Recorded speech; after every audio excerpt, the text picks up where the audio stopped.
বাদশাহ হারুনুর রশিদ এবং বহলুল পাগলের ঘটনা। ফজল বিন রাবি নামের এক ব্যক্তি বর্ণনা করেন, একবার আমি বাদশাহ হারুনুর রশিদের সাথে হজ সমাপ্ত করে নিজেদের দেশের উদ্দেশ্যে যাত্রা শুরু করি। যাত্রা করতে করতে যখন আমরা ইরাকের কুফা নগরীতে এসে পৌঁছাই, তখন আমরা সেই শহরের ফটকের সামনে বাহলুলকে দেখি, যিনি লাঠি হাতে চিৎকার চেঁচামেচি করছিল। এই দৃশ্য দেখতে পেয়ে আমি ওনাকে উদ্দেশ্য করে বলি যে, জনাব, দয়া করে একটু চুপ করুন, কারণ এই মুহূর্তে বাদশাহ হারুনুর রশিদ ওনার হজের কার্য সমাপ্ত করে নিজের দেশে এসে পৌঁছেছেন। আমার কথা শুনে বহলুল একদম চুপ হয়ে গেল। যখন বাদশাহ হারুনুর রশিদ শহরে প্রবেশ করতে যাবেন, তখন বাহলুল বাদশাকে উদ্দেশ্য করে এমন কিছু বললেন যার আগাগোড়া আমি কিছুই বুঝতে পারলাম না। কিন্তু বাদশাহ বাহলুলের কথা শুনে একদম ঠায় দাঁড়িয়ে গেলেন।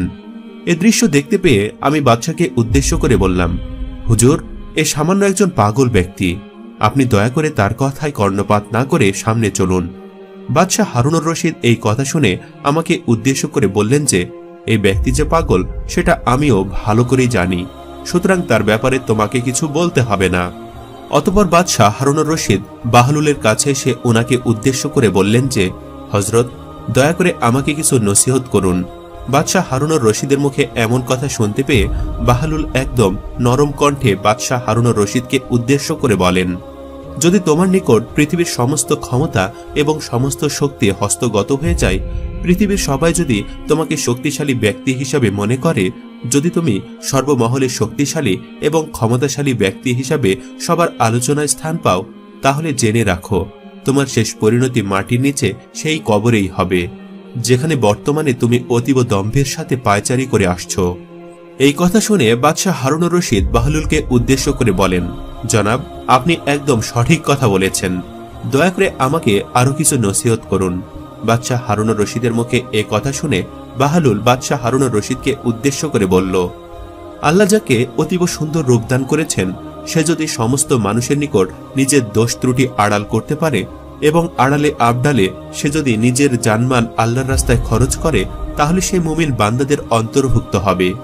বাদশাহ হারুনুর রশিদ বাহলুলের মুখে এই কথা শুনে মনে মনে ভাবলেন, হয়তো উনি ওনার কাছে কিছু অর্থকড়ি চাইছেন। এজন্য তিনি বাহলুলকে উদ্দেশ্য করে বলেন, আপনি যদি কারো নিকট ঋণগ্রস্ত হয়ে থাকেন, তাহলে আমাকে বলুন, আমি তার সমস্ত ঋণ আপনার হয়ে পরিশোধ করে দেব। এই কথা শুনে বাহলুল বাদশাহ হারুনুর রশিদকে উদ্দেশ্য করে বলল, আরে, তোমার টাকা পয়সা দিয়ে আমি কি করব? যে আল্লাহ তাআলা আমাকে এতদিন যাবৎ জীবিত রেখেছেন, যে আল্লাহ তাআলা পরবর্তী সময়ে আমার সমস্ত প্রয়োজন মিটিয়ে দেবেন। যদি কারো ঋণ পরিশোধ করতে হয়, তাহলে তোমার রাজ্যের যত মজলুম বান্দা আছে, সম্ভব হলে তাদের ঋণ পরিশোধ করার ব্যবস্থা করো। তোমার রাজ্যে কত অভুক্ত আছে, তাদের আহারের ব্যবস্থা করো। তোমার রাজ্যে যারা অনেক সমস্যার মধ্যে নিমজ্জিত রয়েছে, তাদের সমস্যার সমাধান করে দাও। এতে করে তুমি বাদশাহ হবার যে প্রকৃত হক রয়েছে সেটা আদায় করতে পারবে।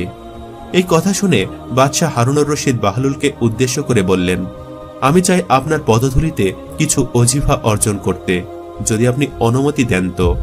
এই কথা শুনে বাহলুল হাসতে হাসতে বাদশাহ হারুনুর রশিদকে উদ্দেশ্য করে বলেন, তোমার আমাকে ওজিফা দেবার কোনো প্রয়োজন নেই, কারণ রোজ কিয়ামতের ময়দানে আমি আল্লাহর পক্ষ থেকে তোমার চাইতে অনেক বেশি ওজিফা হাসিল করব, যে আল্লাহ কিয়ামতের ময়দানে তোমাকে এবং আমাকে